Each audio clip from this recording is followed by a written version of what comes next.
Are you trying to clean up your email and you're finding that there are certain emails that come in every day or once a week or once a month that are distracting you from your daily work but are important to you? Maybe there's things like newsletters that you need to read later. There's a way that your email program can do some of the work for you and sort those emails into folders. That is something called filters or rules, depending on what email program you're in. And that will be our topic for this fourth video in our Clear Your Email series today on Tuesday Tech Training. Hello, and welcome to today's Tuesday Tech Training. My name is Jennifer Stewart. I'm the owner of Gateway Productivity, and I'm a tech and productivity trainer. Today is our fourth video in the Clear Your Email series, and I'll be talking about filters and rules, which is one of my favorite things to teach. This video will be an overview of what filters and rules are and how you can use them and how they can benefit you, but we won't go into detail in each and every program as to how to do it. There are already videos about those, and I will put links to those in the description below this video. Let's jump right into what filters and rules are. You may be wondering what a colander and a pool filter are doing here on the screen, and I will explain this. Filters or rules, and they're called different things in different email programs. We'll go into that in a moment. They are a way to clear out extra stuff. And so in the same way that a colander gets water off the food, or a pool filter gets impurities out of the pool, you can do the same thing with your email. You can have it automatically remove some of the things that you want removed or sort things in a certain way. First, let's talk about exactly what they are. Filters and rules, and I'll use these interchangeably because they are the same thing in different programs. They're an automatic search that the email program performs to find emails that can be moved to a specified location or have some other action occur.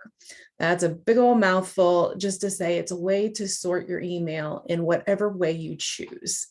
And in some programs such as Outlook, you can do even more than that. So based on these filters or rules that you're going to build, you're going to teach your email program where you automatically want things to go or what you want to have happen when this rule or filter runs. How they work is an if-then statement. If this, then that. So if it's coming from a certain email address, then put it in this folder.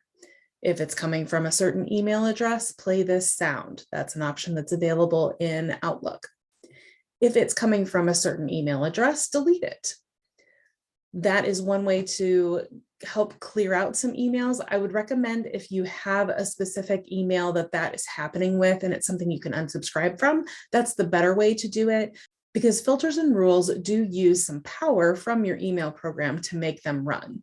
And the more of them you have, the slower your email may become.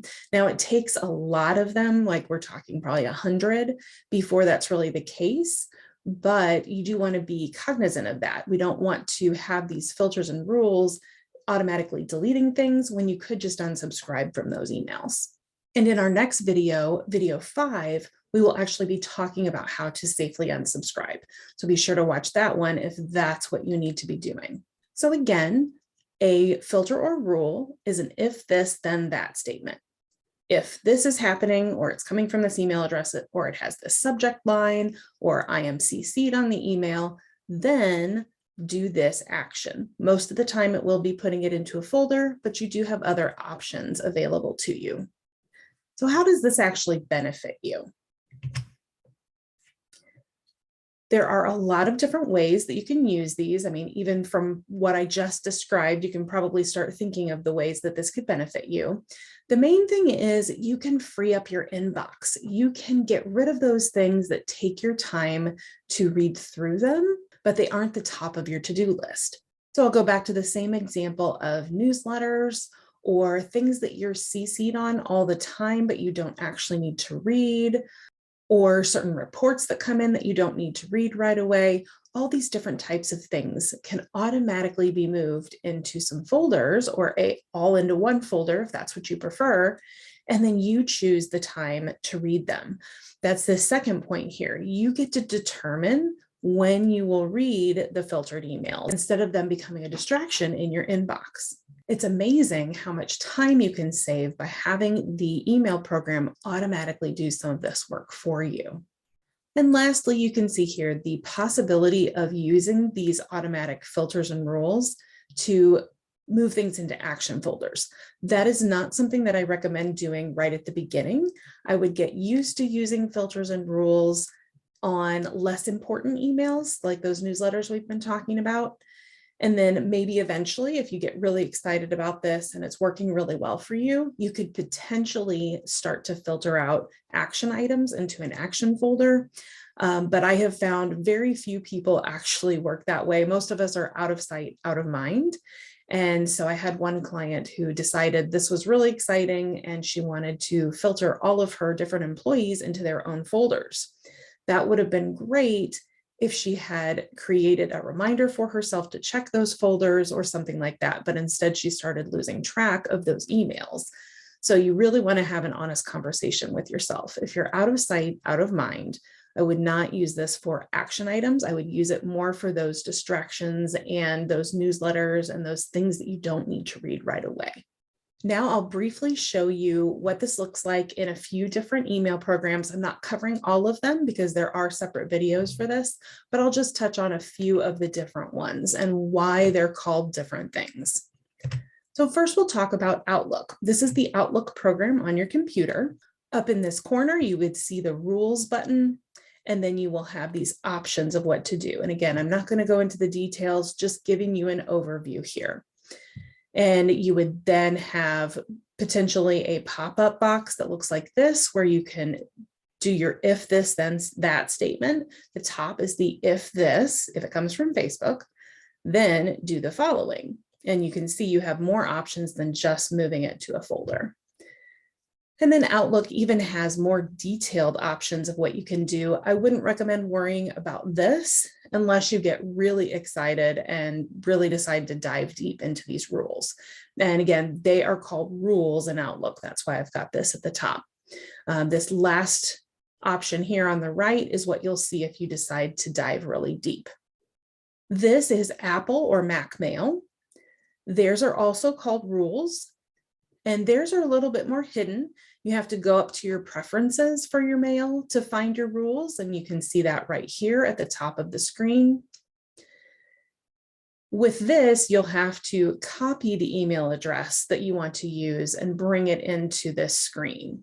And they have theirs set up similarly, where it's an if this, then that statement, and they have it built out for you. It says, if this condition is met, perform, that's the then, perform the following actions. And you can do more than one action if you'd like. And that's really true of any of these rules and filters. The last one I'll show you is Gmail filters. And the ones in Yahoo and many other programs are called filters as well. And with Gmail, they kind of have theirs hidden. So you have to go, when you're in an email, you go up to more, and then you'll see filter messages like these. And theirs is two screens. That's the if this, then that statement. First, you get the if statement. So that's this left-hand option. And it is, if it's coming from a certain email address, you can also see if it was sent to a certain email address, if it has a certain subject, lots of options. You even have if it has an attachment or not. And then once you finish that, you can say create filter with this search, and then it will bring up the one on the right that gives our then statement, if this, then that. And this is where you can choose what you want to have happen. Most people want it to skip the inbox and then apply a label. Remember, that's a folder in Gmail. And then you apply the label. And when an email comes in that matches that first option, where it came from or what's in it, then it will perform this action. It will skip the inbox and apply the label, and you won't even see the email come through your inbox. You'll just see that it came into a folder on the left-hand side, or a label folder in Gmail. And that's the key here, is in any of these programs, you will see a black or blue number next to the folder that it automatically went into. So that way you know that there's something new in there. Rules and filters are a huge time saver for many of my clients. This is one of the key things that once people learn it, they become much more efficient and productive with their email because they're not automatically being distracted by all of these less important emails that are coming in. Those go into folders, they choose when to read them. It puts you more in control of your inbox. Have you had a light bulb moment from this training? If so, please let me know in the comments below. You can also put questions there and I'll get back to you as soon as I can. You can also give the video a thumbs up, or you could share it with someone you think could benefit from the information. And don't forget to subscribe by clicking the red button below. You will then see a bell icon. If you click on that, you'll receive notifications each time a new video is posted. And this is especially important if you're trying to follow along with this video series. Thanks for joining me, and I'll see you next time.